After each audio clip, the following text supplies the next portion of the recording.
ir galėjo dalyvauti, o situacija pas mus yra šiandien tokia.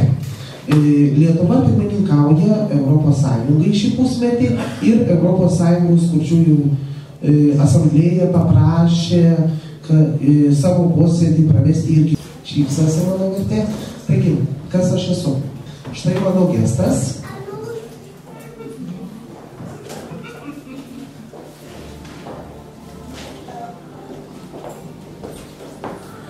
Marku, mano vardas. Jokio. Aha, man pasirodė, kad lietuvių daktilis yra panašus į rusų daktilį. Nu, aš tiesiog juokauju. Bet rusai sako spasiba, pasiba, panašiai, taip? Ir va, kai šiandien ačiū, kad mane pakvietėt ir man stengsiuosi pramokti šiek tiek lietuvių gestų kalbą. Taip, kas aš esu? Ką aš atstovauju? Aš esu Europos Sąjungos kurčiųjų asamblėjos narys, vienas iš valdybos narių ir Lietuva taipogi yra nuo savęs gesta prezidentas. Mane išrinko visai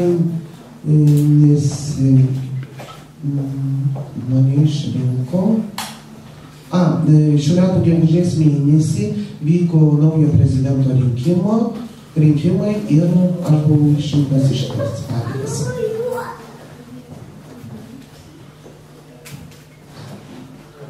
Jūs galvojate, kad aš vienas dirbu, ne, turiu išrinktąją tarybą ir šiaip tai aš esu gaunantis algą, o mano visi tarybos nariai dirba visuomeninį pareigų.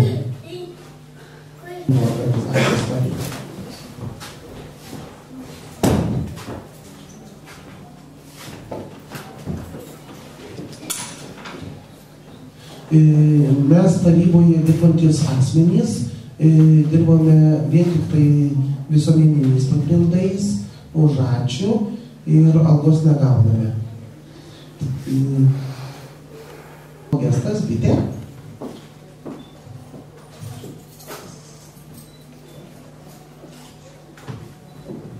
Hubertas.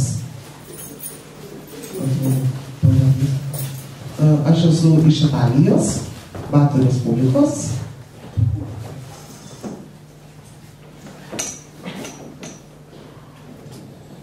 Aš jau 4 metus esu Europos kurčiųjų sąjungos taryboje. Buvau tarybos narys ir per naujus rinkimus buvau išrinktas į viceprezidentus. Taigi, jau prisistatė prezidentas, viceprezidentas ir dabar Ispanijos atstovas, tarybos narys. Ačiū, sveiki visi. Aš esu iš Ispanijos.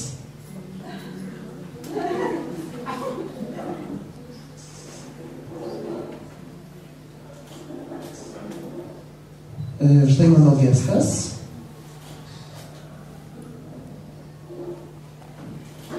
Aš irgi dirbu visuomeniniais pagrindais Europos Sąjungos kurčiųjų asociacijoje. Atsiprašau, leiskite išversti. Aš esu atvykęs iš Ispanijos. Mano vardas Alfredo. Aš dirbu Europos Sąjungos kurčiųjų asociacijoje visuomeniniais pagrindais.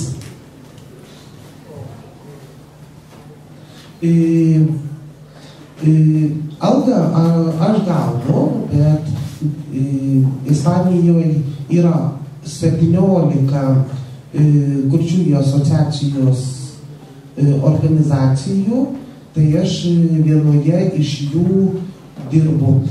Va, miesto pavadinimą parodo. Taip, yra 17 organizacijų. Andalūzijoje jisai yra kurčiųjų draugijos pirmininkas. Štai miestas Andalūzija. Tenai aš gaunu algą. Jei pas mano kolegą dirba 90, tai pas mane maždaug yra pavaldžių apie 100 darbuotojų. Žinot, aš irgi Lietuvoje pirmą kartą.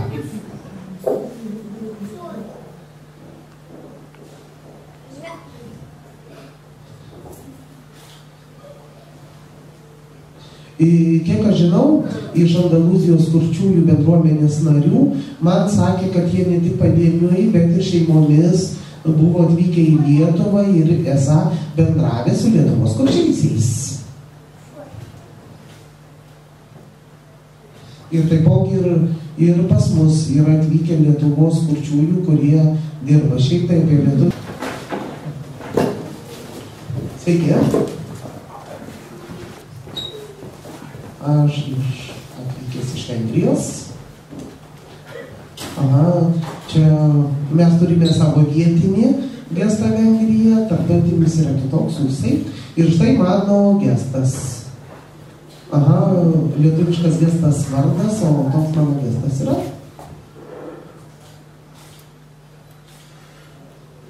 Jerkel vardas.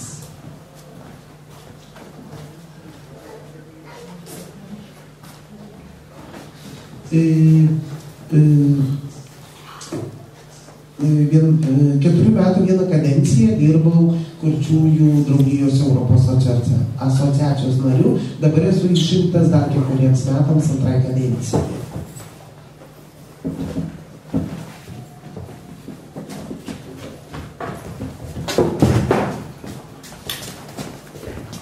Gegužės mėnesį, kada vyko Europos kurčiųjų sąjungos susirinkimas, ten skaičiau paskaitą apie mūsų tikslus. Mūsų yra pagrindas sklaida. Mes rinkome informaciją, kas yra svarbiausia Europos sąjungos šalių kurčiųjų draugijoms, ir mes supratome, kad tai yra informacijos sklaida. Mes buvome Kipre, Rumunijoje, dabar atvykome į Lietuvą.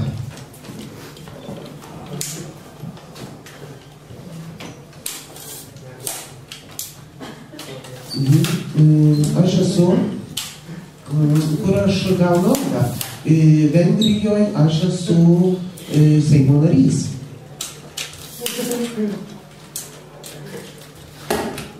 Ir priklausau neįgaliųjų komitetui. Jaunimo. Sveiki, aš pirmą kartą irgi atvykęs į Lietuvą. Aš esu atvykęs iš Airijos. Vieni kalba airija vienaip, kitaip, ir airija, tai šiaip tai degu pasukti virš kaktos. Aš jau 3 metai, kai tarybos nariu buvau, neseniai buvau išrinktas prezidentu. Prie manęs dar yra 4 mano padėjėjai tarybos nariai. Dirbame mes visuomeniškai. Mūsų organizacija vienija nuo 18. Sveiki, aš trumpai prisistatysiu. Mano toks gestas.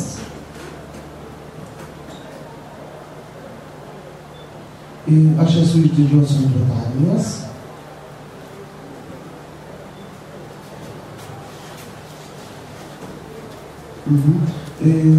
Esu Šiaurės Airijos, kuris yra Didžiosios Britanijos sudėtyje.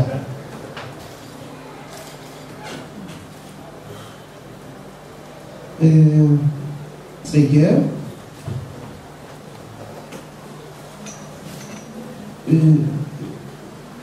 Benjaminas mano vardas.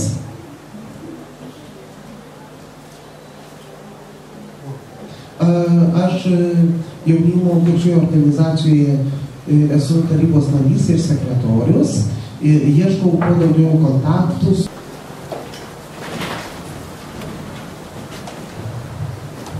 Džiugu, kad jūs esate.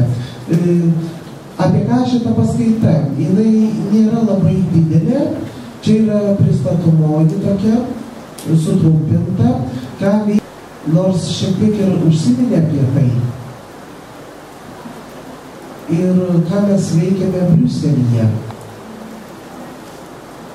kas vyksta ten viduj, kokias funkcijas mes atliekame ir kokią informaciją mes skleidžiame. Ir tiesiog sekantį kartą, aš manau, bus, kai išdušėsi pradėti pasakoti, ir dabar gal jau taip ir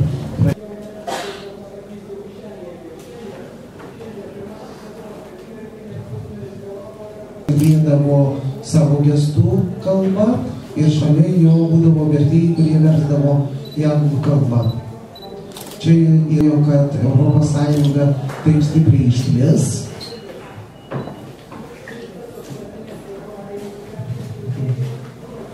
Išsiplės.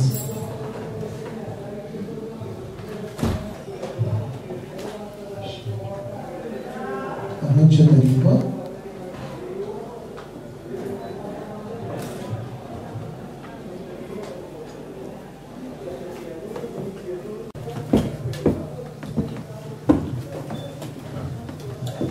Štai čia yra Briuselis.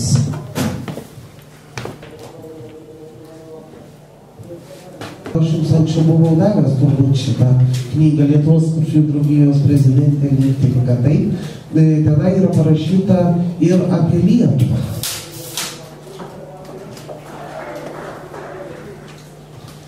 Yra parašytas koksai kurčiųjų skaičius. 8,000 kurčiųjų.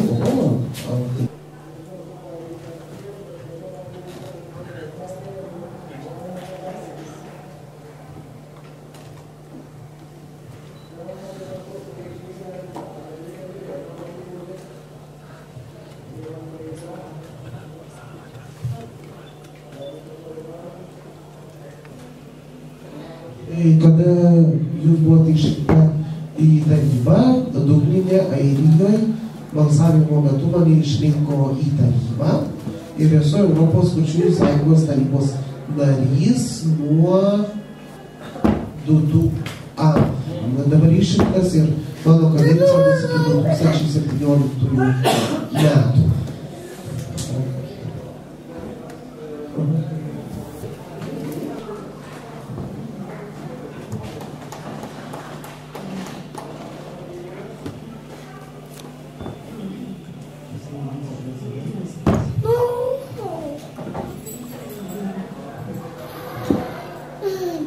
Aš esu tarybos narys, bet nelabai supratau.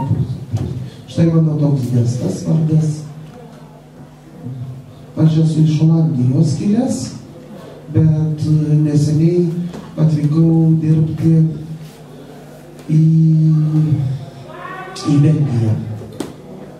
Ir dirbu, čia yra toksai gestas. Jaunimo, ačiū, kad parodėt jaunimo gestą. Ir mes esame kaip skėtinė jų organizacija, prisijungusi. Ir ką mes atliekame? Mes šitą esame iš tiesų trumpai, ką mes vykdom.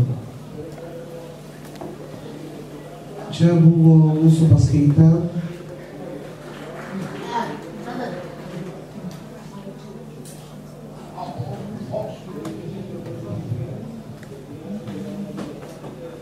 Čia dar nuotraukai yra pora žmonių, kurie šį vakarą turi atvykti į Lietuvą. Jie dirba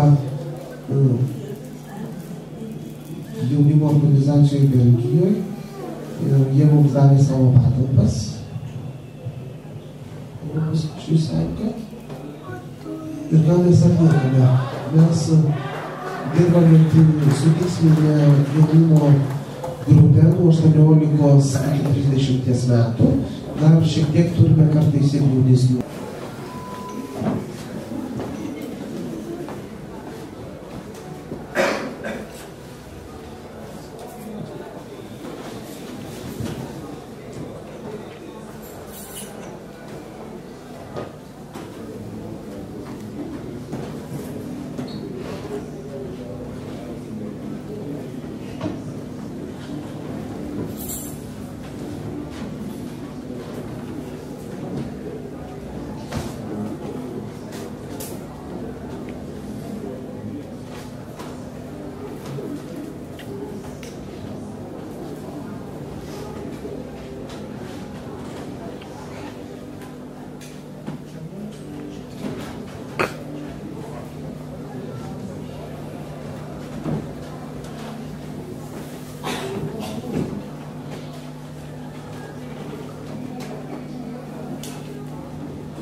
kas man svarbu?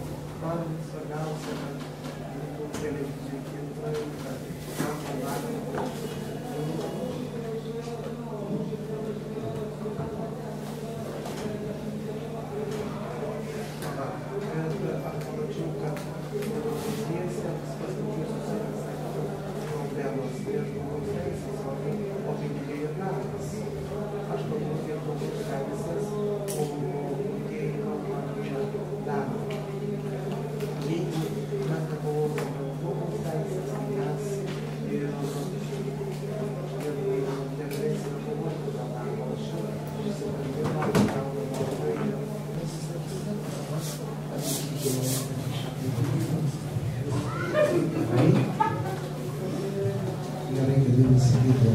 Taip, irgi klausimas susijusiu su organizacija. Aha, kokius jūs matote trūkumus šiuolaikiškas? Ko Lietuvoje nėra, tai nėra Lietuvos kurčiųjų jaunimo organizacijos, kuri galėtų tobulėti ir po to perimti lyderiai kurčiųjų draugijos postus. Dabar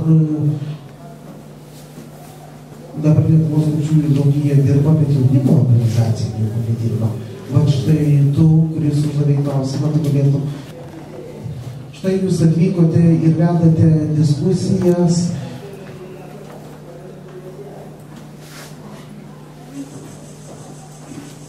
Ir kokius jūs matote Europoje gestų kalbos vartojimas, kai kurios valstybės turi pasitvirtinusios tą gestų kalbą, Lietuva irgi vartoja, bet kai kurios valstybės atsilieka, yra nepatvirtinta ir mūsų tas yra darbas. Taipogi mūsų yra labai silpnas bendradarbiavimas su Europos kurčiųjų organizacijom. Europos mastu labai silpnas yra bendradarbiavimas su Europos parlamentu. Taipogi greitosios pagalbos iškvietimas nelaimės atveju. Daugelis valstybių neapsisprendžia, kokiu būdu teikti tokias paslaugas ir jų neteikia. Tai yra mūsų kova ir mes norime, kad įstatymiškai tai būtų įteisinta. Ar Skype'u, ar internetu, ar dar kažkokiu tai būdu. Nes įvykus nelaimiai žmonės negali susisiekti ir iškviesti tą pagalbą, kad atvažiuotų greitoji ir taip toliau. Tai yra mūsų viena.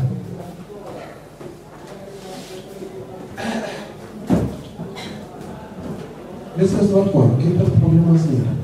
Bet kurtieji vartoja gestų kalbą. Viskas vartoja. Kiti pripažįsta kalkinę gestų kalbą. Aha, tai yra labai aktuali. Čia ne Lietuvos problema, čia yra viso pasaulio problema. Suprantate, jeigu žmogus artikuliuoja, tai gal geriau rašo. Gal taip ir nėra. Čia svarbu nuo viskas, ką žmogus išmoksta iš vaikystės, ką jisai įsidėmė. Kaip jisai suderina gestų kalbą su rašysena ir skaitymu. Taip, teisingai skaitimas šitą suderinamas su gestų kalba ir po to su rašyba.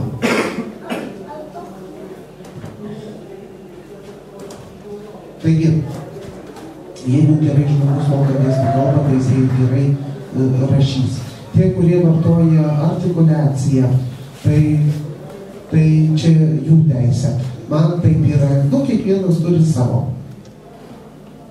Aš tiesiog jūs informuoju, kad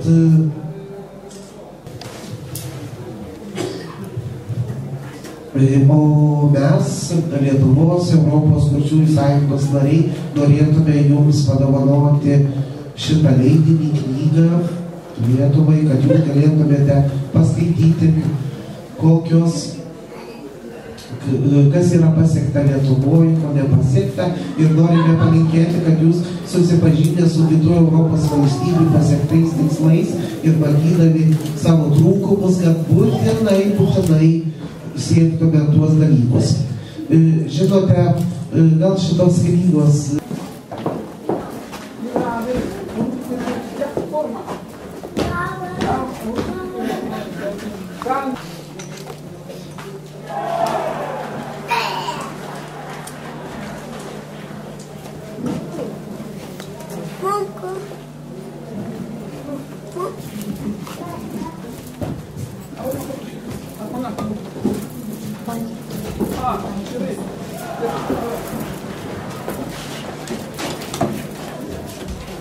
Thank you.